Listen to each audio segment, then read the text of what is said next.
पूर्वी एशिया में एक तरफ जहां उत्तर कोरिया और दक्षिण कोरिया के बीच आपसी विवाद कम नहीं हो रहा है, वहीं दूसरी तरफ दुनिया की दो बड़ी महाशक्तियों के इन देशों के साथ हालिया रिश्तों ने दुनिया के सभी देशों के माथे पर चिंता की लकीरें खींच दी हैं। रूसी राष्ट्रपति व्लादिमीर पुतिन ने 24 साल के बाद पहली बार उत्तर कोरिया का दौरा किया और वहां के शासक किम जोंग उन के साथ एक रक्षा समझौते पर हस्ताक्षर किया। इस बीच परमाणु ऊर्जा से चलने वाली एक अमेरिकी युद्धपोत जहाज थियोडोर रूजवेल्ट दक्षिण कोरिया के बंदरगाह शहर बुसान पहुंचा है।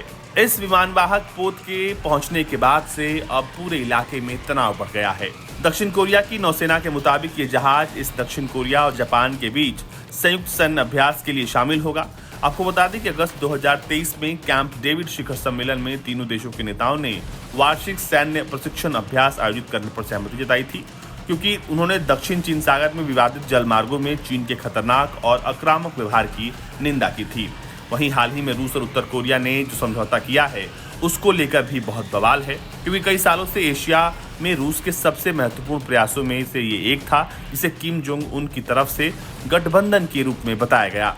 बता दें कि अपनी उत्तर कोरिया यात्रा के दौरान दोनों नेताओं ने द्वितीय विश्व युद्ध में कोरिया को आजाद कराने की जंग में मारे गए रेड आर्मी के सैनिकों के स्मारक पर पुष्पांजलि समारोह में हिस्सा लिया था।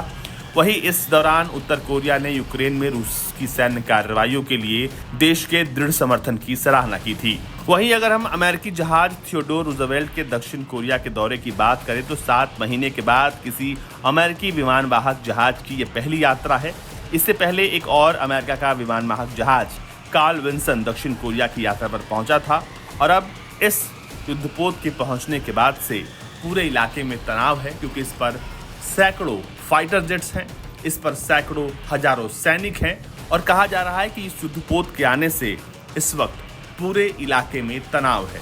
और खबर तो ये भी है कि अब धीरे धीरे दक्षिण कोरिया और उत्तर कोरिया के बीच तनाव बढ़ता जा रहा है।